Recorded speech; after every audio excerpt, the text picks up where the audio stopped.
In 1670, King Charles II of England granted the Hudson's Bay Company exclusive trading rights over the watershed draining into Hudson Bay. For the next 100 years, the company competed with Montreal-based traders. The skilled and courageous men who traveled by canoe were called voyageurs and coureurs des bois, and formed strong alliances with First Nations. English colonies along the Atlantic seaboard, dating from the early 1600s, eventually became richer and more populous than New France. Count Frontenac refused to surrender Quebec to the English in 1690, saying, "My only reply will be from the mouths of my cannons." Pierre Le Moyne, Sieur d'Iberville, was a great hero of New France, winning many victories over the English from James Bay in the north to Nevis in the Caribbean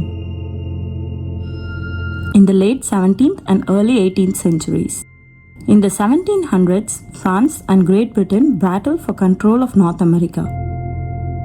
In 1759, the British defeated the French in the Battle of the Plains of Abraham at Quebec City, marking the end of France's empire in America.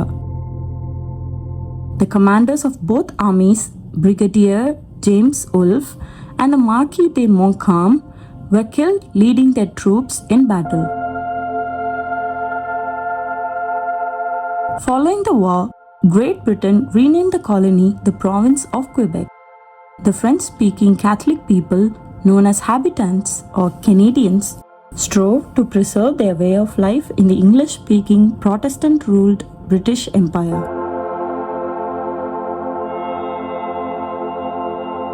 To better govern the French Roman Catholic majority, the British Parliament passed the Quebec Act of 1774. One of the constitutional foundations of Canada, the Quebec Act accommodated the principles of British institutions to the reality of the province. It allowed religious freedom for Catholics and permitted them to hold public office, a practice not then allowed in Britain. The Quebec Act restored French civil law while maintaining British criminal law.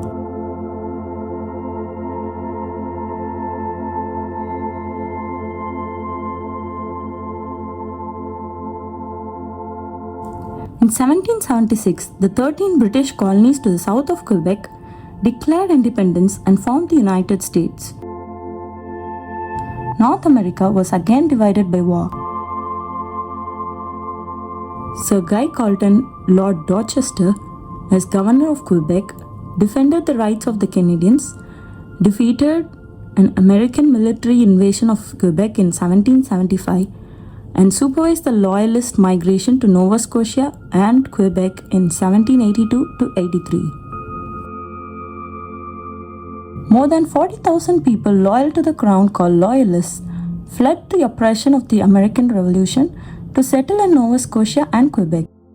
Joseph Brant led thousands of Loyalist Mohawk Indians into Canada.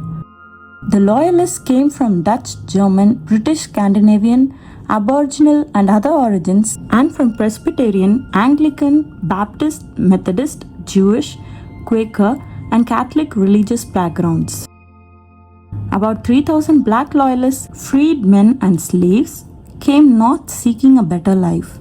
In turn, in 1792, some black Nova Scotians who were given poor land moved on to establish Freetown, Sierra Leone, West Africa, a new British colony for freed slaves.